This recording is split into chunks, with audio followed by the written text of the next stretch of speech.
And welcome back to Newsmaker Sunday. We continue our conversation with Joel Gregozeski, town chairman of Greenville, a big Amazon delivery distribution center. That just opened up this past week. It was Wednesday of this week. What does that mean for Greenville to have that kind of facility in your town? Sure. Well, obviously, it's a positive standpoint from economic development. That particular facility, it's 110,000 square feet, valued at just over $19 million, so it does add substantial tax base to our community that helps support the services that we provide. Now, that size sounds big. It's much smaller, however, to their facility that you see in southeastern Wisconsin in Oak Creek. Right. This is a hub facility. Essentially what it's doing is providing an expedited delivery of parcels, packages, products to the end user in the northeast Wisconsin region. So coupled with the 19 million, this particular facility at full growth and capacity will employ up to 160 full-time positions. So from a job growth standpoint, we certainly appreciate that, especially today, given today's pandemic and some of the job losses that people have seen. In addition to the 160, there'll be another 40 or 60 employees that will come on board during seasonal peak periods, Right, seasonal. primarily around the holiday season for those holiday deliveries. Yeah. Now, normally a big company like Amazon, they'll choose a Green Bay. They'll choose an Appleton. This time they chose a Greenville. Is this the first of more to come? I mean, do you have feelers out there? I mean, as the head honcho there, are you actively recruiting companies to come in? Yeah, we do. Our staff team, we have a sound economic development staff team that does work with a variety of site selectors. We work with our local chambers of commerce and also statewide, the Wisconsin Economic Development Corporation.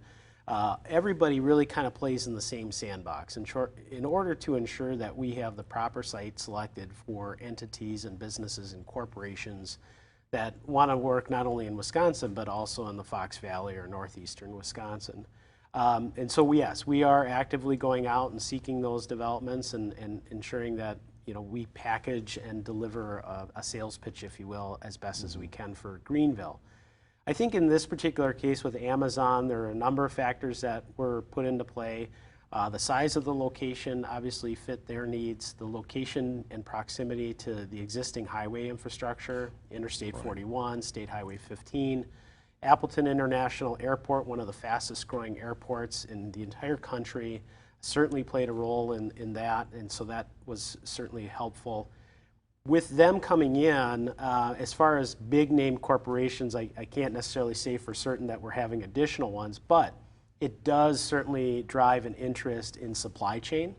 And so we are getting an uptick of interest in other suppliers that would then supply products that Amazon would then sell or deliver. So having that increases the demand for additional supply chain in our business park, and we're definitely seeing that uptick in interest. And of course, if other big name companies look at Greenville and say, if Amazon went there, and maybe us. Right. Yeah, right. so that's Absolutely. just a little promotional vehicle in itself. Are you concerned at all that you would lose that Greenville small town feel? Or are you to the point of, that's okay, bring it on? Yeah, I think what we tend to try to do is balance that. We certainly have that small town charm, and we definitely want to encourage agricultural preservation. We have a very strong land stewardship committee that has established on the far western part of our community what we call our agricultural enterprise area, or our green belt. And so through our comprehensive planning, what we're trying to do is preserve those areas for ag uses, but then focus the growth and development to specific areas of the town. The business park and our sanitary district are really kind of those areas. So it's a tough juggling act to try to balance growth, but yet preserve history, heritage, and agriculture at the same time. When it comes to growth, what kind of growth have you had population-wise, say over the past 10 years? Sure. Over the past 10 years, we were certainly a population, I think it was just under 8,000 residents, and now we're close to 12,000.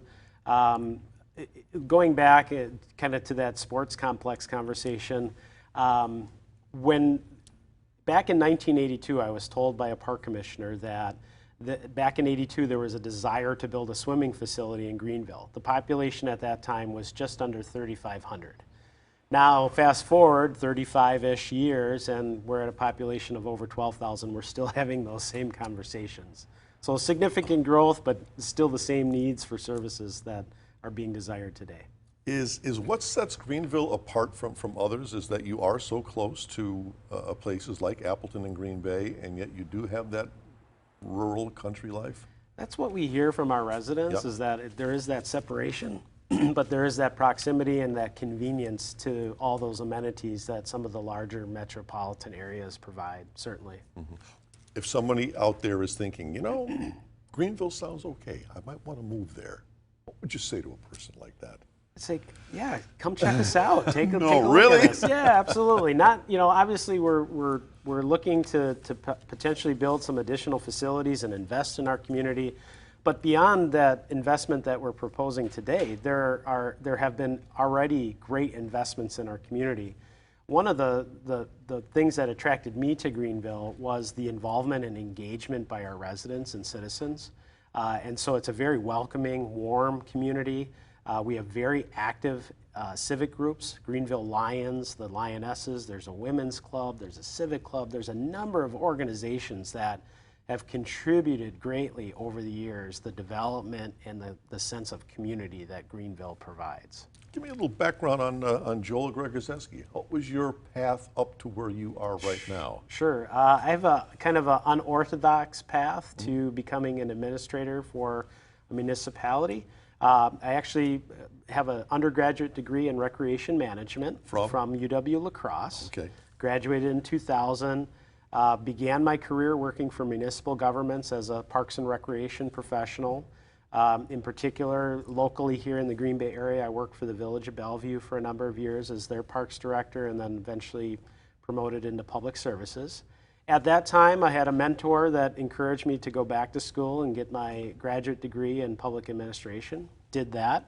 And then since that time, worked for two communities in the Fox Valley, one being the town of Buchanan, and now most recently the town of Greenville. And here you are. Yep. All right, we continue with Joel Gregozeski right after this. Please stay with us.